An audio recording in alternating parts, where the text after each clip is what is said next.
Mga katarot, ito na naman po si Madam Mamay. Salamat po sa lahat ng nagpa-follow ha, at saka yung sa lahat ng suporta nyo po.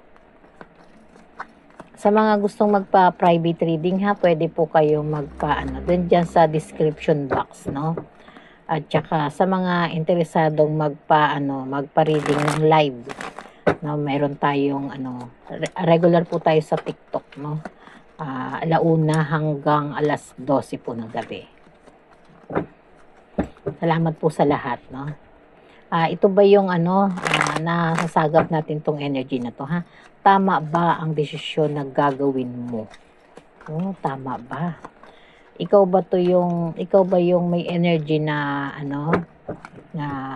parang nalilito, no? Pinag-iisipan pero litong-lito, gagawa ng desisyon tapos magbabago ulit ang isip, no? At parang di alam kung tama ang pipiliin. At medyo nako-conscious ka ha, parang ayaw mo magkamali ulit kasi parang sa mga ginawa mong desisyon, marami ka nang nagawang desisyon na parang hindi masyadong sigurado, no? Kaya dito parang gagawa ka ng panibagong desisyon, no, na may may maapektuhan ha, kung sa love life man to o sa career o kahit ano pa yan ha. Silipin natin kung ano yung mga pwedeng maging desisyon. Tama ba ang desisyon na gagawin mo?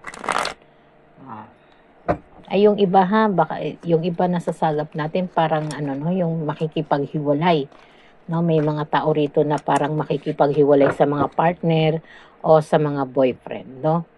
At ang yung iba naman parang pinag-iisipan ha. At kung yung iba parang negosyo rin ha. At kayo na lang ang maglagay kung saan kayo nakaka-resonate ha.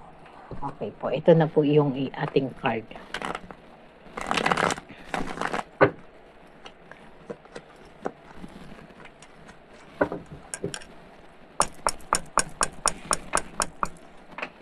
Gising mga card, no? Ito yung Judgment ha.